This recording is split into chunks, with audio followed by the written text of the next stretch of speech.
Jock. "Do you know what I think?" asked Bert one evening, soon after the next season began. "News to me that you could," said Mike cheekily. "I suppose it would be," retorted Bert, "never having done any thinking yourself." Rex chuckled, and he and Mike waited. "Well, go on," prompted Mike at last. "Aren't you going to impress us with your thoughts after all?" He winked at Rex. "Something," Bert announced after another pause, "is going on in the workshop." "Work?" suggested Rex innocently. Bert took no notice. "I think," went on Bert, "that the men are building something. I was waiting at the platform yesterday, and the workshop door was open. I couldn't see much, but there was something on the floor inside. It looked like a boiler." "Is that all?" said Rex. He sounded disappointed. "Probably a spare for one of us," said Mike. "I don't think so," argued Bert. "There were wheels as well.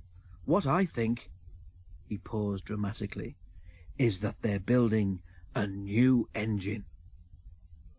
"My fitter said he'd heard a rumour," added Bert. 3 small engines looked hopefully at each other.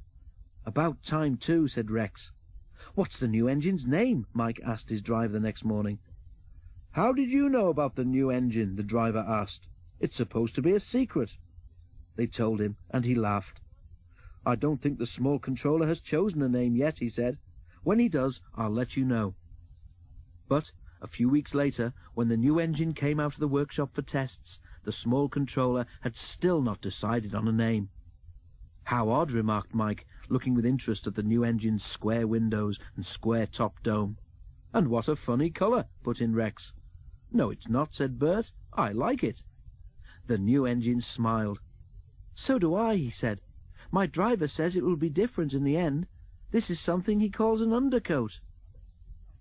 Douglas and Duck came to look too. Douglas had just brought some empty ballast trucks along the branch line. He and Duck watched with interest as the new engine was put through his paces. "He puts me in mind of my days in Scotland," Douglas remarked. "Some of the engines up in the Highlands were yon colour. Jocks, we used to call them." "Jocks?" asked the new engine, stopping nearby. "Aye," agreed Douglas. "No bad name for yourself, I'm thinking, eh, Jock?" The small controller was delighted. "Well done, Douglas," he said, and turned to the new engine. "What do you think?" he asked. "It means you'd have to keep your colour too, to give the name some point. Would you mind?" "Not a bit, sir," said the new engine. "I like the colour, and the name would suit me fine." "Excellent," said the small controller. "That's settled then. Thank you, Douglas. A splendid idea." And Douglas puffed away, well satisfied with his morning's work.